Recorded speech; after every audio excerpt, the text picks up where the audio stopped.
Di usia senja, seharusnya seseorang sudah bisa menikmatinya dengan istirahat dan tak lagi bekerja. Dengan mengandalkan tabungan yang sejak muda sudah disimpan. Namun di lapangan masih banyak ditemukan para lansia yang harus berjuang untuk mencari nafkah guna keberlangsungan hidupnya. Salah satu potret lansia saat berusaha mencari nafkah dengan sisa tenaga yang dimiliki adalah seorang nenek yang direkam oleh akun TikTok Hijrah Ira. Dalam unggahan berdurasi 21 detik itu, memperlihatkan momen saat wanita parubaya itu tengah berada di tengah pasar untuk mencari nafkah dengan mengandalkan tenaganya. Nenek tersebut tampak bekerja sebagai kuli angkut di pasar.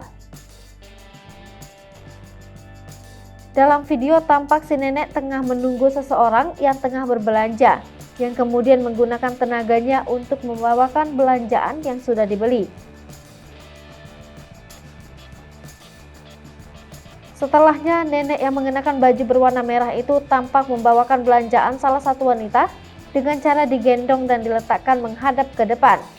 Meski terasa berat, namun si nenek tetap semangat dan memegang erat barang-barang itu agar tak jatuh ke tanah.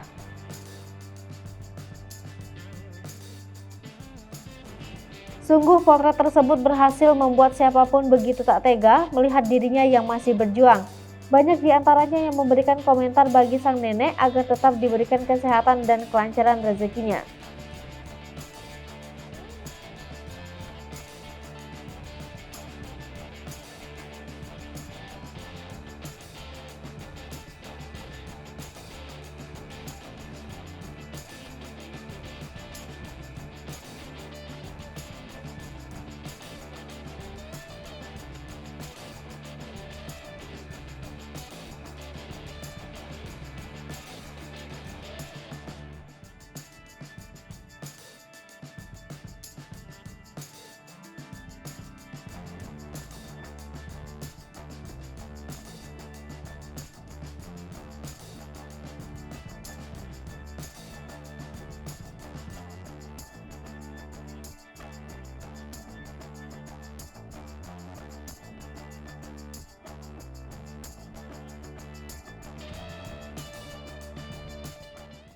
Hai pemirsa Sri Popo TV, jangan lupa komen, like, dan subscribe, serta tonton terus berita-berita terupdate